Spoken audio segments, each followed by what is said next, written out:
Hello, back at you once more. एक और episode Sudev का ज्ञान लेकर मैं आपके पास आया हूं और आज का एपिसोड आपकी सेफ्टी के ऊपर है। सोचिए ज़रा, सेफ्टी और रिस्क का क्या रिश्तेदारी है। जैसे जैसे रिस्क बढ़ता है आपकी सेफ्टी कम होती जाती है, जैसे जैसे रिस्क कम होता है आपकी सेफ्टी बढ़ जाती है। सेफ्टी 100% नहीं गारंटी हो सकती, रिस्क 100% कम नहीं हो सकता। इस मुद्दे में चलते चलते जितना आप रिस्क कम करेंगे उतना सेफ्टी बढ़ेगा। उदाहरण तौर पर सुबह आप चाय बना रहे हैं और आपने उबलते पानी का पतीला उठाना है। आप अपनी शर्ट के कोने से उठाओ या किचन टॉवलेट पड़ा होता है उससे उठाओ या हॉट ग्लव्स होते हैं उनसे उठाओ। किसमें सेफ्टी ज़्यादा है? ऑब्वियसली हॉट ग्लव्स में उठाएंगे, सेफ्टी ज़्यादा है, बट रिस्क भी कम हो गया। इस तरह आपकी ज़िंदगी में कई पहलू आते हैं जहां रिस्क और सेफ्टी को आपको बैलेंस करना पड़ता है और इनका इन्वर्स रिलेशन है। जहां रिस्क बढ़ेगा सेफ्टी कम होगी, रिस्क कम होगा सेफ्टी बढ़ेगी। अब आप सोच रहे होंगे सुदेव का ज्ञान गाड़ी ड्राइविंग में क्या ताल्लुक है। एक स्टडी हुई जिसमें यह बोला गया कि दिन में सबसे रिस्की एक्टिविटी जो आप करते हो वो गाड़ी चलाना या रोड पर जाना है। क्यों? यहाँ जैसे ही आप रोड पर जा रहे हो तो आप अपनी गाड़ी की, अपनी ब्रेक की, अपने एक्सेलरेटर को, अपनी स्टीयरिंग को कंट्रोल कर सकते हो, मगर आपके आसपास अगर आप घर से ऑफिस जाते हो जो हजारों लोग आप पास कर रहे हो, मोटरसाइकिल पर हो, दूसरी गाड़ी वाले हो, पेडेस्ट्रियन हो, कोई भी हो, उनके ऊपर आपका कंट्रोल नहीं है।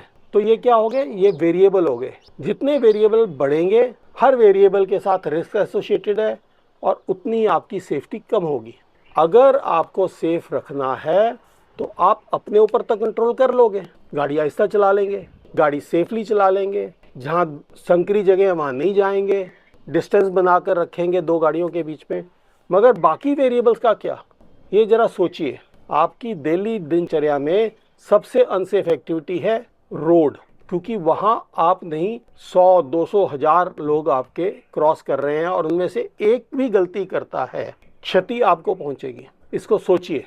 तभी हमारे को पता नहीं चलता है, मगर जो एनुअल फैटेलिटीज़ या एनुअल स्टैटिस्टिक्स आते हैं उसमें हमारे को पता चलता है रोड एक्सीडेंट्स के कारण कितनी ज़्यादा मौत हो गई, कितने ज़्यादा लोग जख्मी हो गए, कितनी सजाएं हुई, कितने केसेस बने। ये सब क्यों हो रहा है? क्योंकि सेफ्टी कम हो रही है, रिस्क फैक्टर्स बढ़ रहे हैं और वो फैक्टर्स जो आप कंट्रोल नहीं कर सकते। ये ज्ञान मेरे को हमारे एक दोस्त हैं डॉक्टर शर्मिंदर, उन्होंने दिया था जब वो ऑस्ट्रेलिया से सेफ्टी के ऊपर एक कोर्स कर आए। मैं आभारी हूँ कि डॉक्टर साहब ने ये मेरे से शेयर किया और मेरे भी आंखें खोली कि हाँ, ड्राइविंग सिर्फ तेज चलाने के लिए नहीं है, ड्राइविंग रिस्क फैक्टर कम करने की है। अब रिस्क फैक्टर कैसे कम करेंगे? अगर पेडेस्ट्रियंस हैं लेफ्ट साइड रोड पे उनसे थोड़ा दूर रहें। सेंट्रल वर्ज में बहुत लोग गाड़ियां चलाते हैं, अगर एकदम बीच में से, झाड़ियों के बीच में से कोई जानवर, आदमी कुछ भी आ गया, अनसेफ है, लेफ्ट लेन में या मिडिल लेन में गाड़ी चलाएं।